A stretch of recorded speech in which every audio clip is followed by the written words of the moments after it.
இன்னைக்கு வைகாசி விசாகம். தமிழ் கடவுள், அழகு தெய்வம், கந்தமூர்த்தி இப்படியெல்லாம் அழைக்கப்படுற முருகப்பெருமானுக்கு ரொம்பவே உகந்த நன்னாள். பொதுவாகவே விசாக நட்சத்திரம் முருகப்பெருமான் திரு அவதார நட்சத்திரமாக வேதவியாசர் கந்த புராணத்தில் சொல்லியிருக்காரு.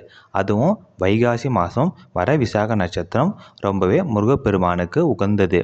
இப்போது நம்ம இந்த நன்னாளில் தெரிஞ்சுக்க இருக்கிறது நம்மளுடைய மனக்கவலைகளை நீக்கிற முருகப்பெருமானுடைய தியான ஸ்லோகமும் விளக்கமும். யார் இந்த தியான ஸ்லோகத்தை தினமும் சொல்லிட்டு வராங்களோ அவங்களுக்கு எல்லா கஷ்டங்களும் நீங்கும் அப்படிங்கிறது சத்தியமான வேதவாக்கு. அது மட்டும் இல்லாமல் கோருமடி ஆறுகளின் குறை தீர்க்கும் முகம் ஒன்று அப்படின்ட்டு திருப்புகழ்லேயே சொல்லியிருக்காங்க. அதுபோல் முருகப்பெருமான் பக்தர்களுடைய குறைய தீர்ப்பார். இப்போ நம்ம அந்த தியான ஸ்லோகத்தையும் அர்த்தத்தையும் ஸ்க்ரீனில் பார்த்து தெரிஞ்சுக்கலாம்.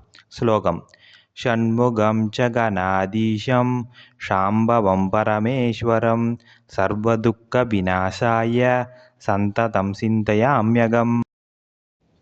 இந்த தியான ஸ்லோகத்தில் என்ன சொல்லியிருக்காங்க அப்படின்னா, ஷண்முகம் அதாவது 6 முகம் படைத்தவர். இங்கே 6 முகம் அப்படின்ட்டு ஏன் சொல்கிறாங்க அப்படின்னா, சிவபெருமானுக்கு 5 திருமுகங்கள் இருக்குது.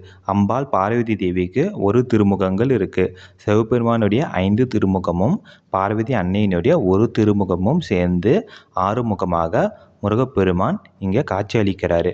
அதாவது சிவசக்தி பாலகனாக காட்சியளிக்கிறாரு. அருணகிரிநாத பெருமானும் தன்னுடைய திருப்புகழில் அடிக்கடி அம்பாளுடைய மகனாக வர்ணிச்சிருப்பார். கணாதீசம் அதாவது கணங்களுக்கெல்லாம் அதிபதி.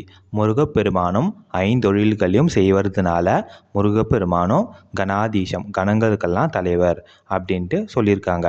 சாம்பவம் பரமேஸ்வரம் உன்னதமானவர், பரமேஸ்வரனாக ஒரு பூரணமான நிலையில் இருப்பவர். சந்ததம் சிந்தையாம்யகம் அகம் அப்படின்னா மனசு, சிந்தையம் அப்படின்னா சிந்தனை செய்கிறது. சந்ததம் அப்படிங்கிற வார்த்தைக்கு தொடர்ந்து அப்படின்னு சொல்லிட்டு அர்த்தம். சந்ததம் சிந்தையாம்யகம் யார் தொடர்ந்து முருகப்பெருமானை தியானிக்கிறாங்களோ சர்வதுக்க விநாசாய முருகப்பெருமான் அவங்களுடைய துக்கத்தை நீக்குவார் அப்படிங்கிறது சத்தியமான வேதவாக்கு. பிடிச்சிருந்தா லைக் பண்ணுங்கள், ஷேர் பண்ணுங்கள், சப்ஸ்கிரைப் பண்ணுங்கள். மறக்காமல் பெல் பட்டனை ப்ரெஸ் பண்ணுங்கள்.